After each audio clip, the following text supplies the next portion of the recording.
25 मार्च को होली का त्योहार मनाया जाएगा। उससे एक दिन पहले यानी कि 24 मार्च को होलिका दहन है। होलिका दहन देखना आमतौर पर सभी के लिए शुभ माना जाता है। ये बुराई पर अच्छाई की जीत का प्रतीक है। होलिका दहन हिंदू धर्म में शुभ माना जाता है। इस त्योहार के दौरान होलिका दहन का दर्शन करना लोगों को खुशी, समृद्धि और सुख के संकेत के रूप में माना जाता है। इस दिन को लोग अपनी भक्ति और आस्था में लीन होते हैं और अपने जीवन में खुशहाली और समृद्धि की कामना करते हैं। होलिका दहन के दर्शन करना लोगों को नई ऊर्जा और उत्साह देता है और उन्हें नकारात्मकता से मुक्ति के प्रति आत्मविश्वास दिलाता है। होलिका दहन के दौरान विधि विधान से पूजा पाठ भी किया जाता है। बहुत सी खास चीजों की होलिका दहन में आहुति दी जाती है। मगर क्या आप लोगों को ये पता है ऐसा क्यों होता है? होली में अन्न और पूजन सामग्री की आहुति क्यों दी जाती है? तो चलिए इस वीडियो में आपको इस बारे में बताएंगे।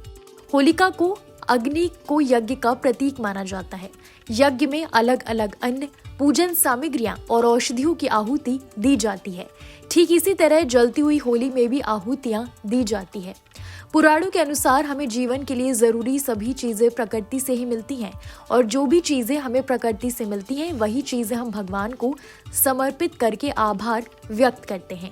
होली के समय में गेहूं, चने के साथ कई अन्य फसलें पक जाती हैं। फसल आने पर उत्सव मनाने की परंपरा है। पुराने समय से ही जब फसल पकती है तब होली जलाकर उत्सव मनाया जाता है। जलती होली को यज्ञ बनाकर नया अन्न भगवान को अर्पित किया जाता है।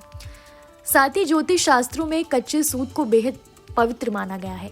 इसी वजह से किसी भी पूजा पाठ या धार्मिक अनुष्ठान में कच्चे सूत का प्रयोग किया जाता है।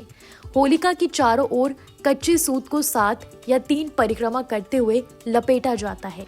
ऐसे ही होलिका दहन के दौरान अग्नि की परिक्रमा करते हुए भी कच्चे सूत को तोड़ कर अग्नि में अर्पित करने का विधान है। ऐसा माना जाता है कि कच्चे सूत का संबंध शनि ग्रह से होता है।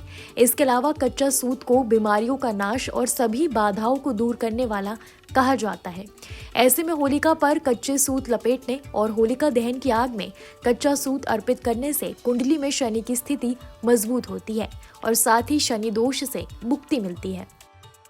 धार्मिक मान्यताओं के अनुसार घर में किसी भी प्रकार की बाधा या नकारात्मक ऊर्जा के प्रवेश को रोकने और दूर करने के लिए भी कच्चा सूत सहायक होता है। साथ ही अगर कोई लंबे समय से घर में बीमार है तो उसके नाम का कच्चा सूत होलिका दहन की अग्नि में जरूर डालना चाहिए। मान्यता है कि ऐसा करने से उसकी सेहत में सुधार होता है और साथ ही बुरी नजर से बचाव होता है। होलिका दहन के लिए जब गोबर के उपलों और लकड़ियों से होलिका तैयार की जाती है तो उन उपलों लकड़ियों को कच्चे सूत से ही बांधा जाता है। ऐसा सिर्फ होलिका को बिखरने से बचाने के लिए ही नहीं बल्कि इसके पीछे का उद्देश्य बुरी शक्तियों को बांधना भी होता है। साथ ही फाल्गुन पूर्णिमा पर पितरों के लिए श्राद्ध कर्म करना जरूरी है। माना जाता है कि इस तिथि पर किए गए श्राद्ध, तर्पण, धूप ध्यान से घर परिवार के पितृ देवता बहुत प्रसन्न होते हैं। पितृ देवता घर परिवार के मृत सदस्यों को कहा जाता है। इस दिन जरूरतमंद लोगों को धन और अनाज का दान भी जरूर करना चाहिए। इस बार होलिका दहन का शुभ मुहूर्त देर रात 11:13 से लेकर 12:27 तक है। होलिका दहन का समय 1 घंटे 14 मिनट का है। भद्रा पूज के दौरान भी होलिका दहन किया जाता है। इस दिन भद्रा पूज में होलिका दहन का समय शाम 6:33 से लेकर 7:53 तक का है। कैसी लगी आपको हमारी ये जानकारी? हमें कमेंट बॉक्स में जरूर बताएं। बाकी धर्म कर्म से जुड़ी तमाम जानकारियों के लिए सब्सक्राइब कीजिए हमारा डिजिटल चैनल और देखते रहिए न्यूज़ नेशन स्तुति।